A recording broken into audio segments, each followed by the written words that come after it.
यदि आप बिहार से हैं तो सावधान हो जाइए, क्योंकि बिहार के अंदर आप सरकार के खिलाफ, भ्रष्टाचार के खिलाफ कुछ नहीं बोल सकते। क्योंकि यही गलती भोजपुर के इस लड़के ने की थी जिसका नाम भरत तिवारी है। भरत तिवारी की गलती इतनी थी कि जिनका घर बार सब कुछ बह गया था और उनको अलग जगह बसाने के लिए बिहार सरकार ने कुछ प्रबंध किया। प्रबंध भी ऐसा किया कि वो जहाँ उनको शिफ्ट कर रहे थे वो जगह उचित नहीं थी, उस जगह पे गड्ढा था।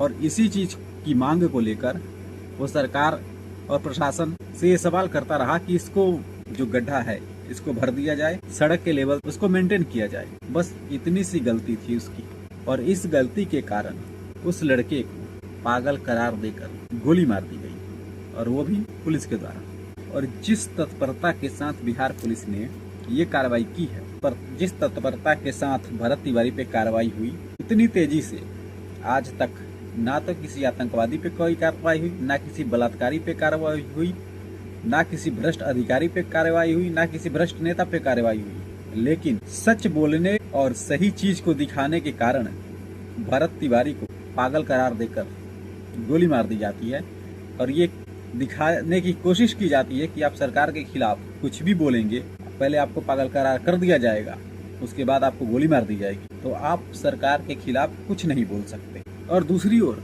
हमारे सीएम ये कहते हैं कि बिहार की कानून व्यवस्था को ये सही करेंगे। तो साहब, बिहार की कानून व्यवस्था को सही करने से पहले आपको इन लोगों को सही करना पड़ेगा जो कानून व्यवस्था के साथ खिलवाड़ कर रहे हैं, जो कानून का रक्षक कम और भक्षक ज्यादा बन गए। इन लोगों के ऊपर कार्रवाई करने की आवश्यकता है, जो ना तो आपको कुछ समझते हैं, ना देश के न्याय व्यवस्था का कुछ समझते हैं, ना भारत के संविधान का कुछ समझते हैं। ये अपने आप, कुछ प्रशासन में ऐसे लोग हैं जो अपने आप को सर्वे सर्वा समझते हैं, और वो ये समझते हैं कि ये सीएम से ऊपर है, ये पीएम से ऊपर है, ये देश के संविधान से ऊपर है, इनका जो मर्जी करेगा वो करेंगे, और इनको रोकने टोकने वाला कोई नहीं है।